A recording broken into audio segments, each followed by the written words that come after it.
Bonsoir à tous, c'est un immense bonheur pour moi de vous retrouver dans le cadre du magazine agricole Braves Paysans. Vous le savez, nous essayons dans le cadre de la promotion de l'agriculture de valoriser tous les acteurs du monde agricole et de permettre à notre jeunesse d'avoir un repère afin qu'elle puisse s'investir dans l'agriculture sans complexe. Nous sommes à l'entrée de la belle ville de Ferkessédougou et nous tenterons de découvrir un brave paysan connu mondialement. Aujourd'hui, nous mettrons l'accent sur ses activités agricoles afin de permettre à la jeunesse africaine d'avoir un repère et de comprendre que le métier d'agriculteur n'est pas un métier dévalorisant, mais plutôt un métier qu'on doit promouvoir, un métier qu'on doit valoriser. Restez en notre compagnie pour en savoir davantage.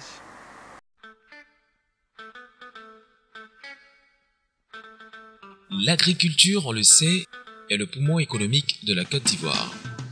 Cette orientation politique bien pensée a été l'œuvre du premier président et père fondateur de la nation ivoirienne, Félix Houphouët-Boigny. Devenu un modèle pour bon nombre d'Ivoiriens, il a inspiré des hommes politiques comme Henri Colomb-Bédier et aujourd'hui M. Guillaume Soro, le président de l'Assemblée nationale. M. Guillaume Soro a compris très tôt qu'il est certes bon pour un pays d'avoir une administration forte, mais il est mieux pour ce pays de se suffire sur le plan alimentaire, de s'assurer une sécurité alimentaire, à l'instar des grands pays qui ont accordé une place de choix à l'agriculture.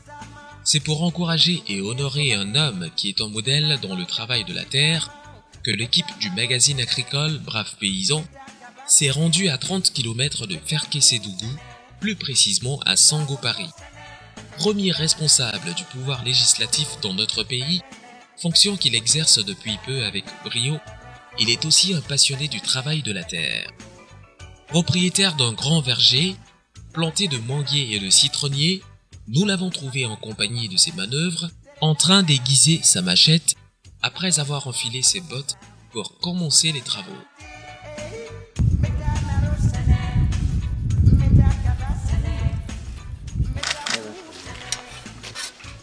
Bonjour, monsieur le président. Oui, madame, bonjour. Comment allez-vous? Je vais bien, et vous-même? Oui, ça va, monsieur le président. D'accord. Alors, on constate avec grand plaisir qu'en dehors du fait que vous soyez un homme politique reconnu, vous êtes aussi un brave paysan. Oui, tout à fait. On vous trouve en train d'aiguiser une machette. On pensait vous trouver en ville. Oui. On nous a indiqué que vous étiez dans vos plantations. J'avoue que j'ai eu du mal à croire à ça. Ils m'ont indiqué et je suis venue. Oui. Et je constate que c'est une réalité. Donc vous allez peut-être présenter le cadre dans lequel nous sommes et puis après, si possible, nous faire visiter vos plantations. Très bien. Alors, premièrement, disons que là où nous sommes, c'est le champ de mon grand-père. J'hérite donc de cette plantation. Et vous voyez à ma gauche, donc c'est mon cousin. Nous sommes de la même famille aussi. Nous sommes de la même famille. Alors évidemment, quand j'étais tout jeune, mon père donc, nous a appris à aller au champ. Parce qu'il disait très souvent qu'il fallait une alternative aux études. Il me disait chaque fois, il faut que tu apprennes à aller au champ parce que si tu ne réussis pas à l'école, au moins tu ne seras pas dépaysé. Exactement. Il y aurait donc une alternative, n'est-ce pas, aux études. Donc mes frères et moi-même, tous les week-ends, nous allions au champ. Et partout où mon père est passé, tout fonctionnaire qu'il était dans le privé, il nous amenait donc au champ. Et voilà, c'est une habitude acquise et régulièrement. Quand je suis au village, en tout cas, je viens ici au champ pour regarder, pour voir un peu ce que donc, mes cousins font. D'accord, donc on va dire que c'est une plantation familiale. Oui, c'est une plantation familiale. Ça ne pourrait pas être autrement, d'autant plus que, vous savez, le campement, le village est pauvre. Et je ne pouvais pas venir faire un champ pour moi tout seul. Donc c'est toute la famille qui est impliquée. Et comme je dis, ce sont mes cousins. Moi, je suis à Abidjan. Ma fonction m'occupe Et eux, ils sont au village pour veiller sur le champ, pour travailler sur le champ. Et nous avons commencé de façon artisanale, pied après pied. C'est mon jeune frère Soro Simon qui est venu et avec mes cousins qui ont commencé les premiers plans en 2005. Donc c'est lui qui est venu et avec les cousins ont délimité la parcelle et ont commencé les premiers plans de mangue. Ah, vous avez commencé que par les mangues? Voilà, on a commencé par les mangues. D'accord. Alors, sachez que Simon était à l'université et je lui ai dit d'interrompre pour un an ses études pour venir s'installer ici au village. D'accord. Donc beaucoup étaient surpris, ils disent mais comment Guillaume peut-il demander à son jeune frère d'arrêter les cours pour venir au champ dans des conditions difficiles. Mais pour moi le plus important c'était qu'il fallait que ça démarre. Et une fois que ça démarrait, après le reste serait simple. Donc quand il a fait l'année ici pour inculquer donc aux cousins les nouvelles façons de procéder, de travailler au champ, il est parti maintenant continuer ses études aux États-Unis. Il vient de finir, il revient pour travailler au champ, pour bien montrer que l'agriculture, on peut travailler, même si on a un PhD, on peut venir au champ, travailler et valoriser la terre. Voilà. Ok. Et sur combien d'hectares les plantations? Est-ce que vous avez une idée du nombre de... Alors, disons que Simon est plus qualifié que moi, pour être honnête. Simon, on a aussi un directeur de la plantation. D'accord. Mais lui, on l'a... Monsieur le directeur, venez. Oui. Donc lui, il a été recruté, hein, je vous signale, par appel à candidature. Je ne le connaissais pas du tout. On a pris un cabinet pour faire un appel à candidature. Il est sorti premier. On l'a retenu. Il s'appelle M. Noncoin. Je suis ingénieur agronome, économiste. Oui. Bon, j'ai une expérience de plus de 15 ans. J'ai fait 12 ans à la CIDT. Voilà. Donc, j'ai fait pratiquement toute ma vie professionnelle dans la zone de savane. D'accord, donc on reviendra tout à l'heure à vous. Vous allez nous donner de façon très technique toutes les superficies et tout ça. Alors, donc, Monsieur le Président, oui. Vous vous apprêtiez à faire quoi ce matin? Bah, d'abord, on a décidé de faire des pépinières. Donc on va de citronniers. D'accord. Donc il s'agit ce jour de les arroser pour les entretenir. Ensuite, avec le directeur de la plantation, on a convenu de faire une haie vive pour protéger le champ. Parce que vous voyez, quand en saison sèche, il y a des risques. Bien sûr, il feux de brousse, des choses comme ça. Une étincelle prenne et puis ça peut nuire. Donc il faut protéger la plantation. Donc on va arroser maintenant ces pépinières-là. Vous avez un château d'eau? Comment ça se passe? Vous n'avez pas de château? Non. Non, on n'a pas de château. Vous en avez besoin? Oui, l'opportunité vous est donnée. On a un besoin et il est même prévu aussi un barrage hydro-agricole non loin de là où nous sommes, qui va nous permettre à terme de pouvoir faire... Mais où vous prenez l'eau? L'eau vient d'où? On prend l'eau juste à 20 mètres d'ici. 20 mètres. On a des puits dans lesquels on prend de l'eau. Bon, donc, vous voyez, il faut prendre le soin de bien arroser.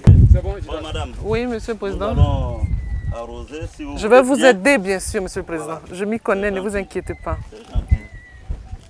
D'accord, donc vous commencez... Voilà, donc je commence là. D'accord. Pour aller vite, vous pourriez peut-être commencer par là-bas. D'accord.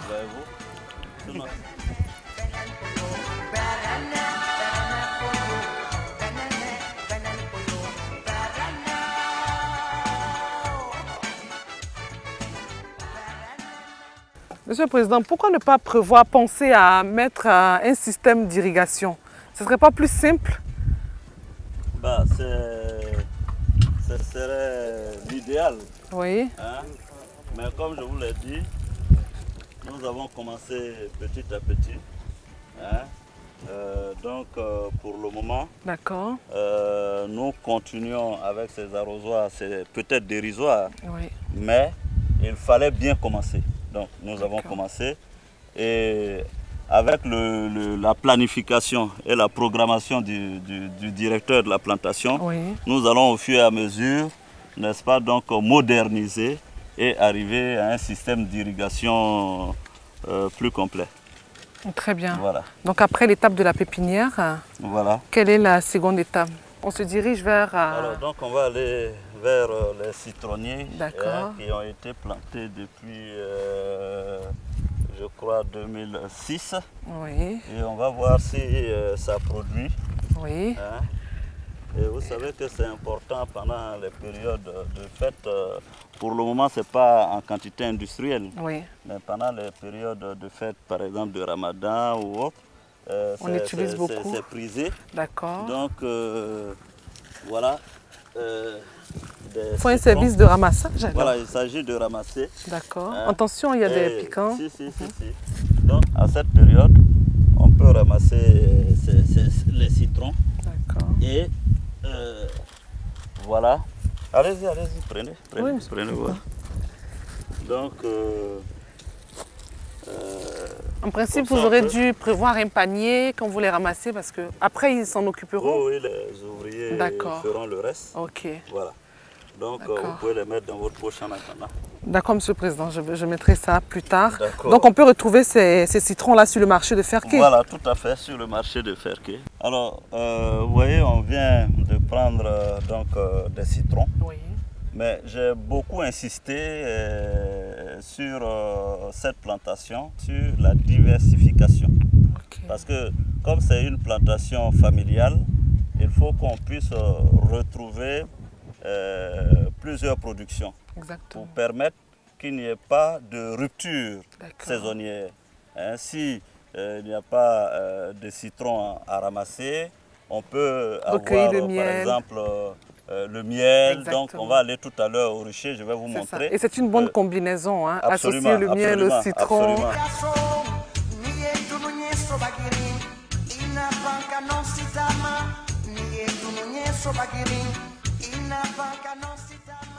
Pour réussir le pari de développer l'agriculture ivoirienne, il appelle de tous ses voeux les jeunes d'ici et de la diaspora à le rejoindre afin de booster notre agriculture. C'est pourquoi il a inculqué à son cadet le goût du travail de la terre. Celui-ci n'a pas hésité à faire un retour gagnant au pays pour cultiver la terre après plusieurs années d'études aux États-Unis. En dépit du PhD en gestion financière dont il est titulaire, il ne dissimule pas sa fierté d'avoir répondu à l'appel de son aîné et donne des conseils aux jeunes qui traînent encore les pieds. I was in US doing my PhD. Today I'm here, I'm going to cultivate my farm and with my brother because when we was there, he asked me to come here to do this job. You know, I love it because before when I was younger, I was going to farm, I doing with my dad and everything. Today, I'm feeling well in this job because I love it. For my future, I believe on it. I believe on farm. I believe on everything. I didn't regret that issue, you know. So I think God will help me and my brother.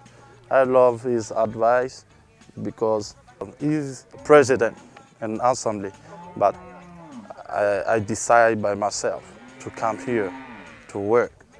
You see, that car over there, everything is money.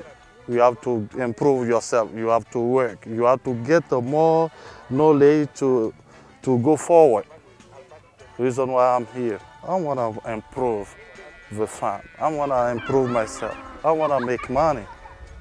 You know, the first advice I'm gonna give to young people is to believe on themselves. Ground is everything for people. You have to come to grow, to cultivate.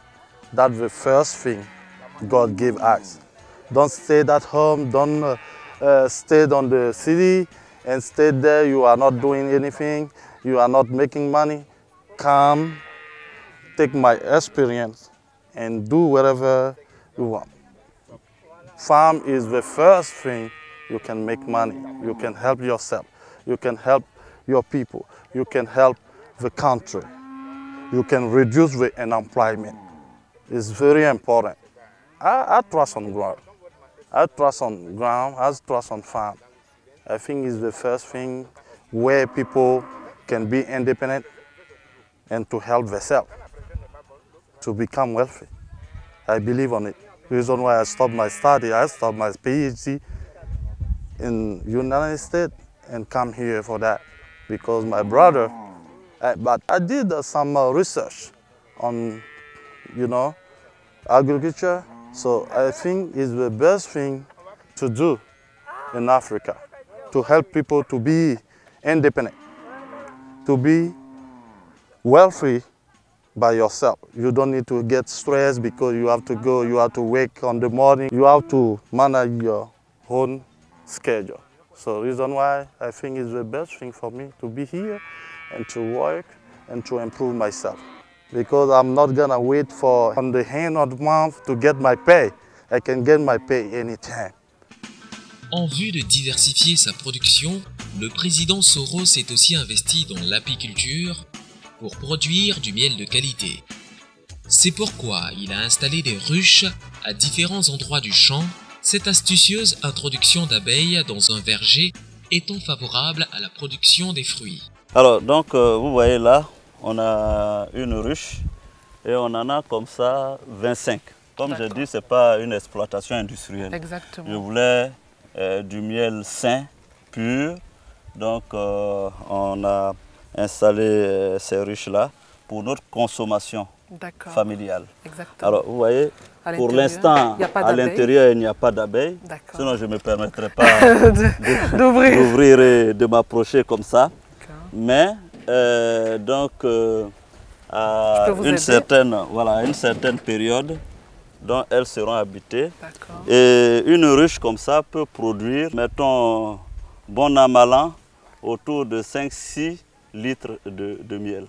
Vous voyez que c'est une activité rentable, voilà, elle est rentable, sort de la pauvreté. Et je pense que les jeunes peuvent s'y adonner. C'est ça. Et voilà, vous savez maintenant qu'il y a un concept en Europe qui est consommé naturel, bio. Exactement. Bon, voilà.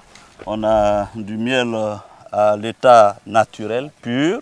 Et c'est ce qui est recommandé. Et comme je dis, la cherté de la vie, on croise la cherté de la vie au magasin.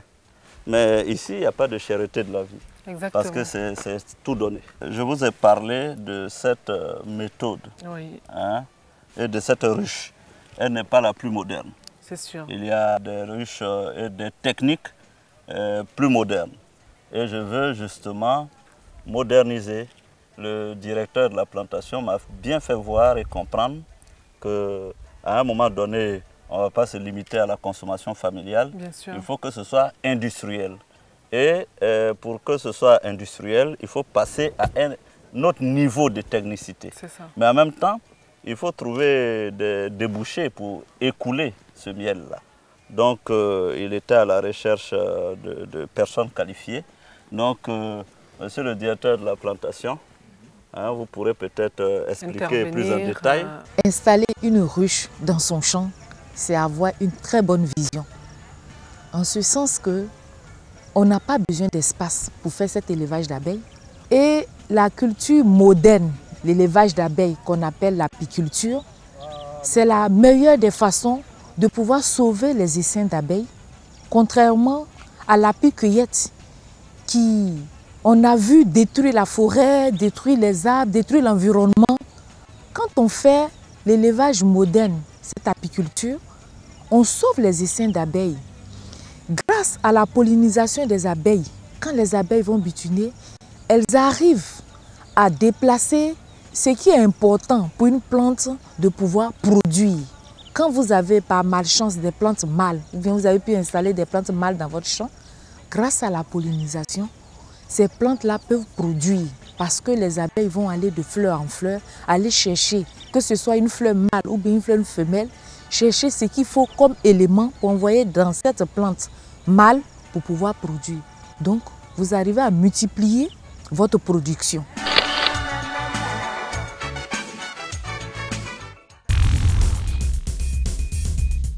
L'heure est à la rubrique Bon à savoir.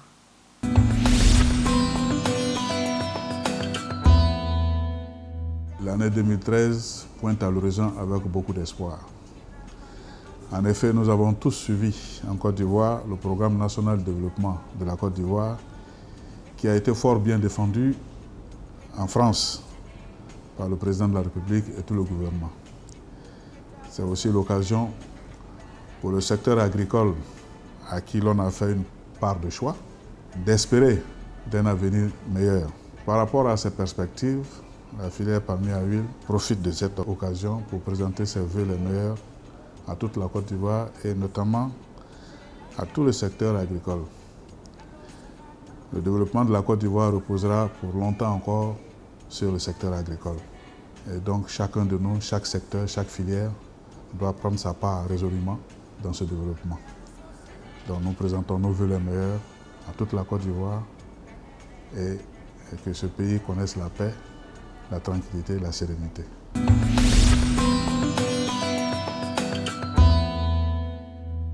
Nous vous donnons quelques informations concernant l'actualité agricole en Côte d'Ivoire, c'est dans Agri-Info.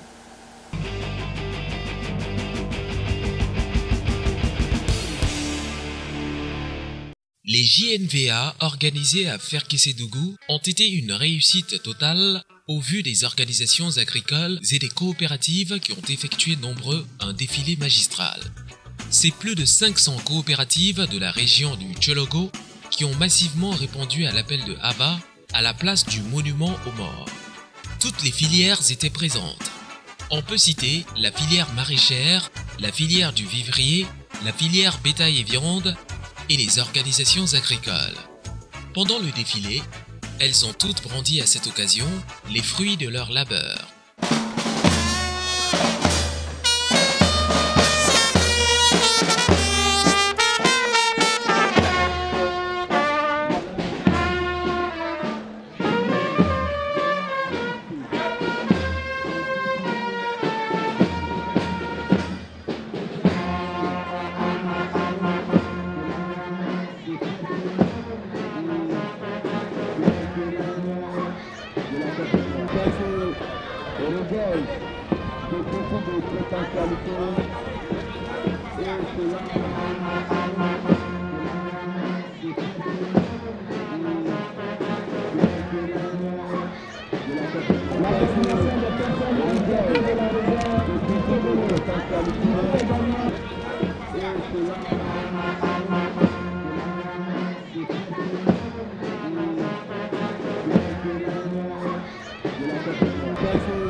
C'est sous des ovations nourries que le public a exprimé sa joie de voir les braves paysans défiler de façon carnavalesque avec fière allure.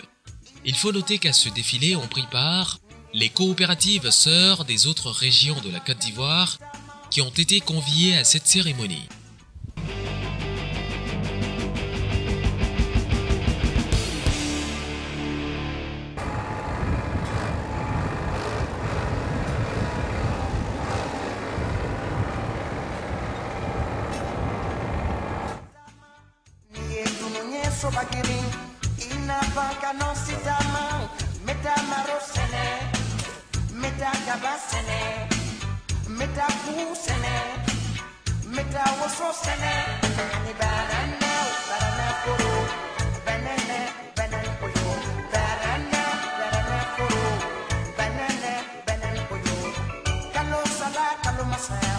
Daraka garanti, kalo sala kalo masa.